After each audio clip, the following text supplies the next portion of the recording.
Students, जैसा कि मैंने आपसे प्रॉमिस किया था कि अब हम क्लास 12th का सिलेबस एक स्टेप वाइज मैनर में पढ़ेंगे। हम वीडियोस अपलोड करेंगे। कोशिश ये रहेगी कि डेली वीडियोस अपलोड हों क्लास 12th क्लास 11th। लेकिन जैसे कि आप जानते ही हैं कि इस वक्त ऑनलाइन क्लास का वर्कलोड थोड़ा हम पे ज़्यादा ही बढ़ा हुआ है। हो सकता है 1-2 दिन डिले ज़रूर हो जाए, लेकिन शुरुआत अब आज से हम कर रहे हैं और बिल्कुल सिलेबस को कट टू कट हमने फिनिश करना है ताकि आप इन क्लासेस को देखें और जल्दी से अपने सिलेबस को फिनिश करें। बहुत बड़ी बड़ी क्लासेस नहीं, बड़ी बड़ी क्लासेस तो हमने पिछले साल डाल के देख ली, बड़ी बड़ी 40-40, 45-45 मिनट की क्लासेस। लेकिन अब हम कोशिश करेंगे उसी टॉपिक को बहुत शॉर्ट में, ताकि आपके शॉर्ट नोट्स तैयार हो जाएं, आपका रिवीजन तैयार हो जाए और आप उस चीज़ को बहुत जल्दी से सीख सकें। मैजिकल वे में हम इसको फिनिश करेंगे और हम इसको सीखेंगे। तैयार हो जाइए। जो जो बताऊं, जो जो पढ़ाऊं, कोशिश कीजिएगा, अपने नोट्स बनाइएगा और एक सीक्वेंस को फॉलो कीजिएगा। जो सीक्वेंस मैं आपको यहाँ बताता हूँ, आपने उस सीक्वेंस को फॉलो करना है और उसके हिसाब से अपने सिलेबस को तैयार करना है। ये समझ लीजिएगा। एनसीईआरटी के इंपॉर्टेंट क्वेश्चन ही बताऊँगा ताकि बोर्ड एग्जाम में आपको क्या क्या तैयार करना है वो आपको पता हो। न्यूमेरिकल सॉल्व करने का मेथड भी सीखेंगे हम। बस ज़रूरत है डेडिकेशन की। अगर आपका रिस्पॉन्स अच्छा रहा, आप तैयारी करते रहे, तो डेफिनेटली इस सीरीज़ को मैं पूरे सिलेबस को फिनिश करवाने में लगाऊंगा, जिसमें आप बोर्ड, कॉम्पिटिटिव, नीट, जेईई सभी की तैयारी साथ साथ करेंगे। लेकिन हर वीडियो को ध्यान से पूरा देखना होगा और हर वीडियो को देखने और सीखने के बाद ही आप इसमें पढ़ सकते हैं। हमारे देश में हर जगह कहीं लॉकडाउन है, कहीं कर्फ्यू है, कहीं क्लासेस सस्पेंडेड हैं, तो बच्चों को पढ़ाई की दिक्कत है। और देखो, बच्चों के साथ एक बात होती है, बच्चा कुछ ना कुछ सीखेगा ज़रूर। अगर वो पढ़ाई नहीं सीखेगा तो कुछ इधर उधर का ज़रूर सीखेगा। इधर उधर का सीखने की बजाय कुछ कंस्ट्रक्टिव ही सीख लिया जाए, वो ज़्यादा बेहतर है, वो ज़्यादा अच्छा है, क्योंकि भविष्य आपका इंतज़ार डेफिनेटली करेगा। बस आपने अपनी तैयारी करनी है। तो हेडिंग डाल दीजिए, क्लास 12th का पहला चैप्टर सॉलिड स्टेट। अब यहाँ जो जो बातें बताता जाऊँगा, उन सब बातों को आपने इसी तरह से करना है और अच्छे से करना। साथ साथ नोट्स बनाना, कुछ वर्बली बताऊँगा, कुछ लिखेंगे और इस तरह से आगे बढ़ेंगे। सबसे पहले सॉलिड की डेफिनेशन। सॉलिड किसे कहते हैं? आप लोअर क्लासेस से इस बात को पढ़ते हैं। एक ऐसी चीज़ जिसका डेफिनेट वॉल्यूम और डेफिनेट शेप होती है, उसको सॉलिड कहते हैं। ये बात लोअर क्लासेस तक ठीक थी। अब आप इस बात को ऐसे याद रखना, जो मैं बोल रहा हूँ लिखना, कि एक ऐसी चीज़ जिसकी definite volume, definite shape, rigidity, melting point higher than room temperature, जिसका melting point higher than room temperature, boiling point higher than room temperature, उसे सॉलिड कहते हैं। 5 चीज़ें बताएंगे: definite shape, definite volume, rigidity, melting point higher than room temperature, boiling point higher than room temperature. Suppose आपके room का temperature 30 degree है, मेरे पास एक वैक्स का पीस है और इस वैक्स का मेल्टिंग पॉइंट है 80 डिग्री। यानी 80 डिग्री अगर मैं इसको टेम्परेचर दूंगा तो ये मेल्ट हो जाएगा। लेकिन मेरा रूम टेम्परेचर कितना है? 30 डिग्री। तो इसका मेल्टिंग पॉइंट रूम टेम्परेचर से ज़्यादा है, इसीलिए सॉलिड है। अगर मैं रूम टेम्परेचर को 100 डिग्री कर दूंगा तो ये सॉलिड नहीं रहेगा, ये लिक्विफाई हो जाएगा, ये लिक्विड में कन्वर्ट हो जाएगा। तो सॉलिड जिसका मेल्टिंग पॉइंट रूम टेम्परेचर से ज़्यादा होता है, उसे हम सॉलिड के नाम से पहचानते हैं। इस पॉइंट को याद रखना। तो 5 पॉइंट। मल्टीपल चॉइस में भी क्वेश्चन आएगा, which of the following is not the characteristic of solid? Definite shape, definite volume, rigidity, melting point higher than room temperature, boiling point higher than room temperature. Solid होते हैं 2 तरह के।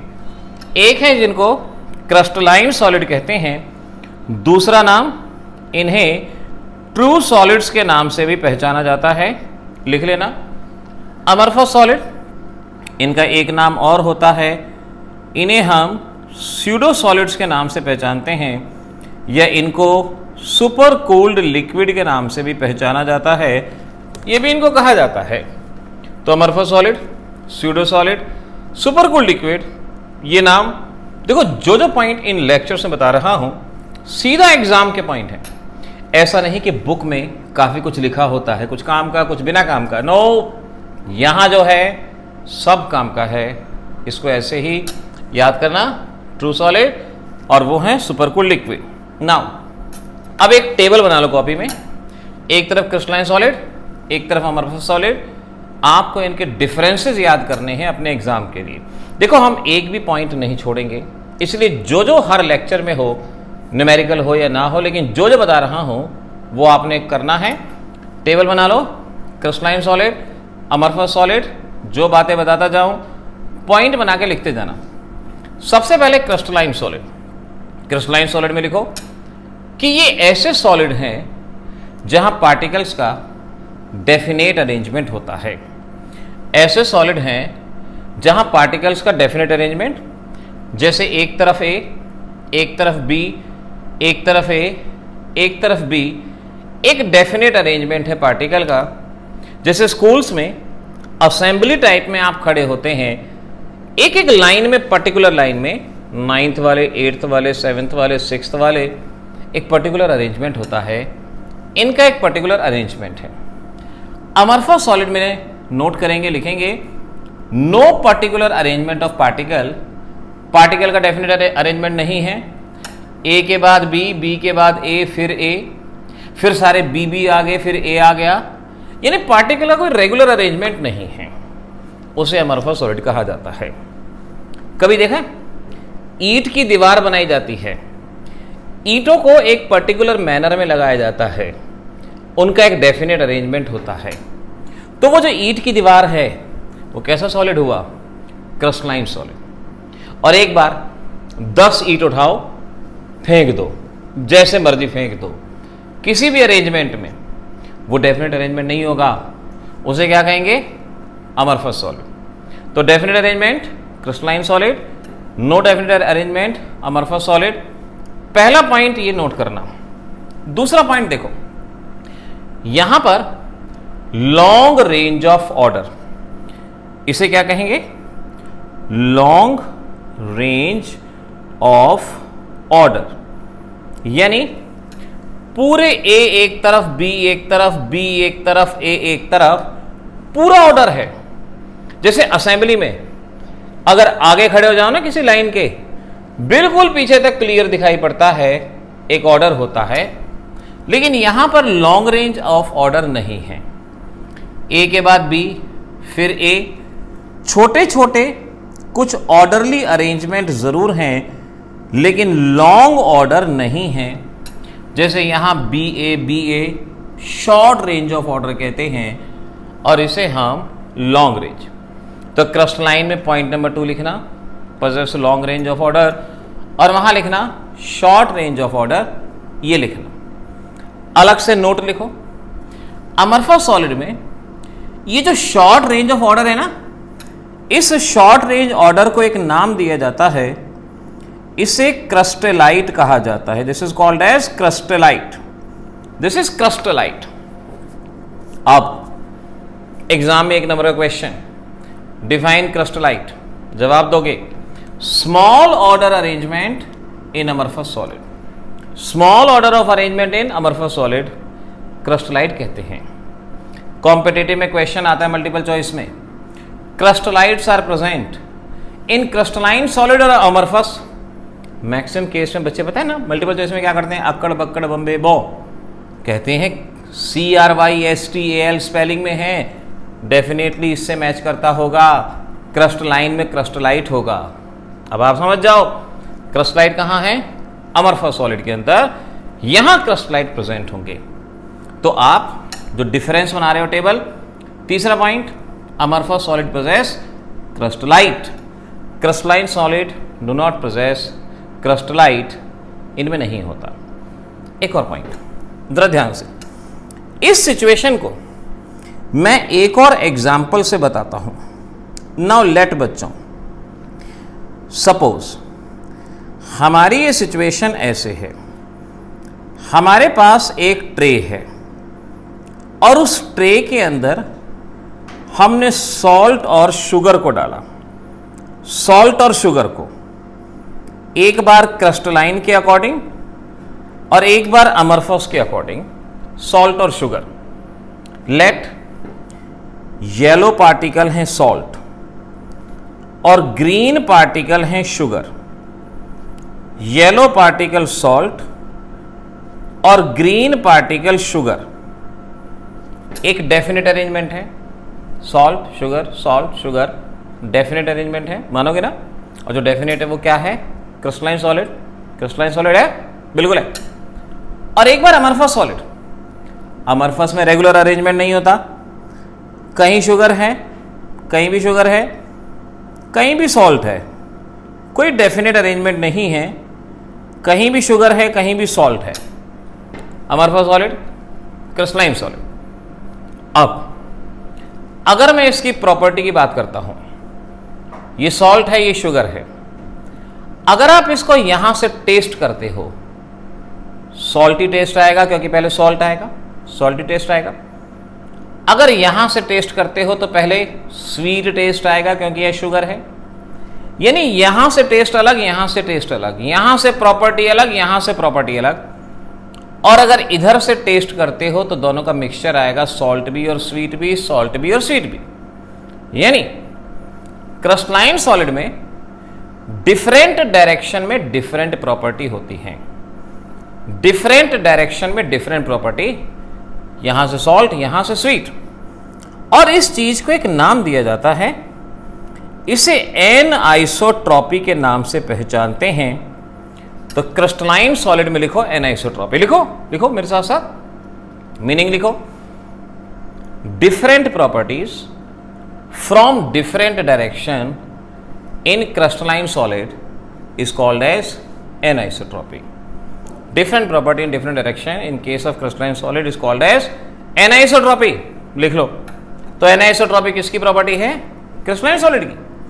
अब उसको देखो, वहां पर पार्टिकल कैसे भी हैं, सॉल्ट शुगर इकट्ठा, चीनी लिया, नमक लिया, मिला दिया, टेस्ट करो, हर जगह से मिक्सचर का टेस्ट आएगा, सॉल्ट शुगर हर जगह से सेम टेस्ट आएगा, हर जगह से सेम प्रॉपर्टी आएगी, और इस चीज को कहेंगे आइसोट्रॉपी।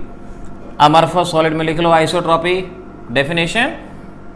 अमरफस सॉलिड possess similar properties from all the direction and this is called as isotropy.